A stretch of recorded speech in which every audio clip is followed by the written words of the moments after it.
देख रहे हैं आपका अपना एडी लाइफ। संजय लाल पासवान आवास बोर्ड झारखंड के चेयरमैन हमारे साथ हैं। उनसे कुछ सवाल पूछते हैं उनके विभाग के, और उनके बाद वर्तमान राजनीतिक की और झारखंड की राजनीतिक और जो सबसे बड़ी राजनीतिक है अभी बिहार की, उसमें भी उनसे सवाल पूछा जाएगा। लेकिन पहले हम उनके विभाग के जो आवास बोर्ड है झारखंड सरकार की तरफ से अभी क्या क्या योजना है उसके बारे में थोड़ा बताएं। अभी झारखंड आवास बोर्ड में जितने भी आवास बने हुए हैं, मैं प्रयास कर रहा हूं कि मार्च तक पहले उसके अलॉटमेंट कर दे। आवास है, दुकान है और आपके मकान कुछ कुछ बने हुए हैं, जो पूरे झारखंड में है, रांची में है, जमशेदपुर में है, हजारीबाग में है, धनबाद में है, कुछ दुकानें भी है, कुछ प्लॉट भी है। तो उन सबों का जल्दी से जल्द हम प्रयास कर रहे हैं कि इसका अलॉट करेंगे और जितना जल्दी हो सकता है। तो ये कितने की संपत्ति होगी सर जो अलॉट होगा, उसका क्या नियम कानून होगा? नियम तो इसमें क्लियर कट में है ना। इसमें जो भी होता है लॉटरी के माध्यम से होता है। ई लॉटरी होता है, जिस लॉटरी में जो लोग अपने डालते हैं, अप्लाई करते हैं, फिर उसमें जिसका निकला उन लोग। लेकिन हाँ, इसमें 3 क्रेडिट हम लोग बांटे हुए हैं। 50% आरक्षण में आ जाता है, 50% जनरल चला जाता है, जिसमें कि SC है, ST है, OBC है, कुछ जो अस्थाई जो निवासी जिसका ज़मीन गया है उनका भी कुछ हम लोग शेयर करते हैं, कुछ और भी अन्य हैं। तो उसमें 50% में हम लोग ज़्यादा से ज़्यादा लोगों को ये करते हैं। झारखंड जो है जमशेदपुर आर्थिक राजधानी है और यहाँ बहुत बड़ा एरिया है जो टिस्को लीज में आता है। तो यहाँ पर कहाँ जो आवास बोर्ड की जो अभी लॉटरी होने वाली, क्योंकि हमारे दर्शक के माध्यम से वो उस चीज़ को जान सके। बहुत बढ़िया है। आदित्यपुर में अभी आप जाएंगे, जो NIT जो है वो उसके अंदर में भी कम से कम 250 से लगभग बना हुआ है। 1 BHK है, 2 BHK है, 3 BHK है, प्लस अब ऑन रोड में भी राइट साइड में बना हुआ है, वहाँ पर भी आपका करीबन 3 BHK का है। उसमें भी सारा बहुत सारे तो ऐसे भी जो पिछले बार जो हुआ था, जिसको हम लोग बैकलॉग बोलते हैं, SC ST का आज भी खाली पड़ा हुआ है, जो नहीं भर पाया था। तो हमको लगता है कि हम बैकलॉग को भी साथ में करते, क्योंकि करना ज़रूरी है, क्योंकि बहुत वर्षों से पड़ा रह गया। और कुछ और नया भी प्रोजेक्ट है जिस पर हम लोग चर्चा कर रहे हैं। अभी देखते हैं क्या हो सकता है। हमने बोला है यहाँ के जो हमारे एग्जीक्यूटिव इंजीनियर हैं, सारे लोग को बोला है कि आप कुछ नया प्रोजेक्ट बना के दीजिए, क्या हम लोग आदित्यपुरा जमशेदपुर के लिए कुछ कर सकते हैं। सर, आवास बोर्ड का जो दिशा निर्देश है, बहुत ही अच्छी योजना रहती है इनके पास कि सस्ता घर, आज के समय इस महंगाई के युग में सरकार के माध्यम से उन्हें सस्ता घर मिल जाता है। बहुत सी ज़मीन अतिक्रमण हो जा रही, तो क्यों नहीं सरकार उस ज़मीन को लेकर आवास बोर्ड के माध्यम से छोटा छोटा घर बनाकर जो निम्न स्तर है उनको भी दिया जाए। सरकारी ज़मीन बहुत अधिक अतिक्रमण हो रही है, इसमें क्या ध्यान आप लोग का गया है? नहीं, आपने देखा होगा अभी भी कुछ अभी आप ही लोग के माध्यम से हमको पता चला, करीबन 1 महीना भी नहीं हो रहा होगा, कुछ लोग अतिक्रमण करके ज़मीन को रखे हुए थे, तो उनको खाली करवाया और उसमें हम लोगों ने कुछ प्लॉटिंग करवाया है। और साथ में ये भी है कि जहाँ तक आपने कहा कि बहुत निम्न वर्ग के लोग और भी बहुत सारे ऐसे जिसको हम बना के दें, अभी हमने बनाया हुआ है। 1 BHK भी हमारा बना हुआ है, 2 BHK, मतलब मिनिमम कम से कम में हम लोग एक बना के आम जनता और आम लोगों तक पहुंचाने का काम कर रहे हैं। ऐसा नहीं है सर, चुनाव आचार संहिता अब लागू हो जाएगा, तो क्या कम समय में उतनी काम आपका हो जाएगा सर? नहीं, तो आचार संहिता अपनी जगह पर रहेगा।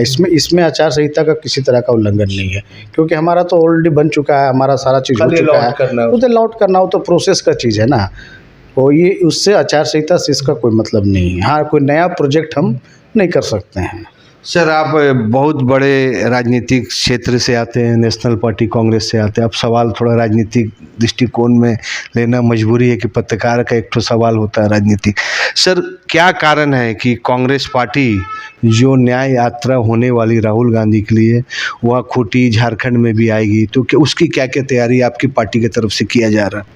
नहीं, अभी मैं था दुमका में भी था, गोड्डा में भी था, कल मैं देवघर की मीटिंग में भी था, और कल रात को मैं 9:30 बजे रात को रांची आया। फिर आज सुबह जमशेदपुर में कुछ पारिवारिक कुछ फंक्शन वगैरह कार्यक्रम था, उसमें आया था।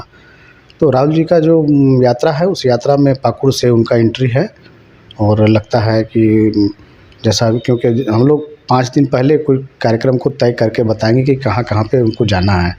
तो 5 दिन में उसमें क्या है कि 2 तारीख से संभवतः वहाँ पर 1:30 बजे पाकुड़ से पहुँचेंगे। बिहार बंगाल और झारखंड के बॉर्डर में हम लोग रिसीव करेंगे वहाँ पर, और फिर रिसीव करने के बाद यहाँ पर 8 दिन का रहने का उनका है, और 100 किलोमीटर में उनका कैंप बनेगा।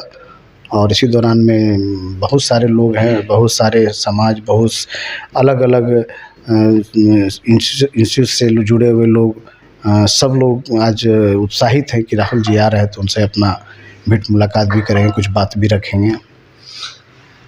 बहुत बड़ी जिम्मेवारी है। झारखंड में कांग्रेस और जेएमएम की कोalition गवर्नमेंट चल रही है और पूरे देश में अगर देखा जाए तो कांग्रेस का दिन पर दिन ह्रास हो रहा है। छत्तीसगढ़ में, राजस्थान में, और झारखंड एक बहुत मजबूत स्थिति में है। तो आने वाले लोकसभा चुनाव, क्योंकि अभी पूरी पार्टी का ध्यान लोकसभा में चुनाव, तो आने वाले समय में हम लोग कितनी कांग्रेस की लोकसभा सीट यहाँ से संभावना है कि इस न्याय यात्रा के माध्यम से मिलने की है? देखिए, हम कोई लोकसभा चुनाव के लिए पदयात्रा राहुल जी ने नहीं किया है।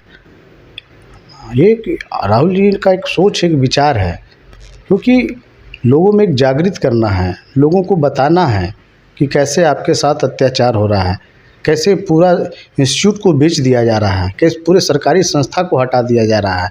तो ये सारे वो उन्होंने जो उद्देश्य से चला है, ये कोई लोकसभा विधानसभा नहीं है।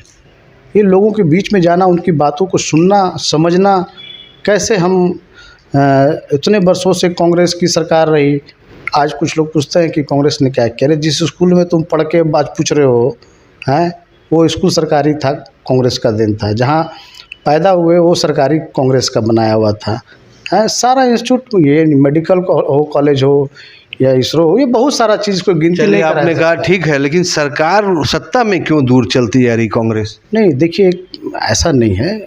अभी आप एक बात हमेशा समझिएगा, परिवर्तन होता है, किसी कारण से भी हो सकता है कि परिवर्तन किसी और कारण से हुआ। कुछ लोगों की उम्मीद बढ़ गई हो कि हमसे ज़्यादा वो कर देंगे।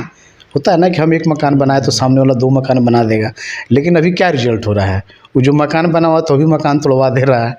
तो वो चीज़ नहीं कर सकता, लोगों का उम्मीद बढ़ता है। बच्चे को कांग्रेस पार्टी सही में गार्जियन के रूप में पूरे देश को चलाया, और वो अपने हिसाब से ही नहीं, आम जनता के हिसाब से उसने चलाया। अगर उन्हें उसका देखिए, जब तक आम पब्लिक नहीं जागेगा, अब तो जागा, वो देख लिया कि हम जिस उम्मीद से किए थे, जिस उम्मीद से हम उसने बनाया सरकार को केंद्र में, वो दिख रहा है, वो प्रत्यक्ष रूप से दिख रहा है। चलिए, लोकसभा चुनाव आ रहा है, उसमें पता चले। सर, अभी जो वर्तमान स्थिति बिहार की, नीतीश कुमार जी ने रातों रात पाला बदल के बीजेपी एनडीए में चल गया, इसमें क्या कहना चाहेंगे? नहीं, देखिए, इसमें कोई विशेष तो नहीं कहेंगे, यही कहेंगे कि जनता तय करेगी, क्योंकि बार बार एक ही चीज़ को देख रही है, और जनता बताएगी कि उनका, क्योंकि किसी भी चीज़ का एक हद होता है, वो हद को भी पार कर गए, और ऐसा नहीं होना चाहिए। ये तो एकदम जिसको बोलते हैं निचतापन जो होता है ना, और जहाँ तक लगता है उनका विचार हो, उनका सोच हो सकता है इसी सोच से वो आगे बढ़े हों, लेकिन ये कोई लोहिया की सोच नहीं हो सकती है। चलिए, आप रामगढ़ क्षेत्र से आते हैं और पूरे देश को वहाँ से कोयला सप्लाई किया जाता है। रामगढ़ में अभी भी अवैध कोयला का निकासी होता है, क्या ये बात सच है? इसके लिए आपकी सरकार, आप अपनी तरफ से क्या करेंगे? देखिए, कोयला जहाँ तक अगर निकलता है वो सेंट्रल गवर्नमेंट का है, ठीक है ना। अवैध कैसे हो जाए? तो सेंट्रल गवर्नमेंट का काम है ना, वो देखे ना क्यों हो रहा है। अच्छा, रामगढ़ में इस बार किसकी सीटें आएगी? कांग्रेस के की, जेएमएम की आएगी या बीजेपी की? ये रामगढ़ का कोई टीम नहीं है, पूरे झारखंड की बात कर रहा हूँ मैं। कोई विशेष रामगढ़ थोड़ी होता है, ये तो पूरे झारखंड में जो सरकार अभी चल रही है, हेमंत जी के साथ में है, अभी हम लोग आगे भी रहेंगे। चलिए, बहुत ही अच्छा। आवास बोर्ड के चेयरमैन और अच्छे खिलाड़ी, राजनीतिक के सभी क्षेत्र में इनको अच्छा नॉलेज है, तभी ने कांग्रेस पार्टी ने वह सम्मान का पद आवास बोर्ड को दिया। और इनका कहना बहुत ही सही है कि बहुत संपत्ति है आवास बोर्ड की, जिनको सरकार बहुत अधिक ध्यान देकर आस्ते आस्ते उसको गरीब जनता को, डेली वेजेस वाले हैं उनको 1 BHK भी दिया जा रहा है। और सबसे बड़ी चीज़ कि आने वाले राजनीतिक जो क्रम है, जो न्याय यात्रा है, राहुल जी के साथ रहेंगे। हमें लगता है कि उससे ज़रूर फ़ायदा होगा। कांग्रेस पार्टी को, झारखंड के कांग्रेस जितने कैडर हैं उनको फ़ायदा होगा और कांग्रेस पार्टी और जोश उमंग से आने वाला लोकसभा विधानसभा में उतरेगी। एडी लाइव का वीडियो को लाइक कीजिए, चैनल को सब्सक्राइब कीजिए। एडी लाइव की पूरी टीम की ओर से सभी को धन्यवाद। जोहार।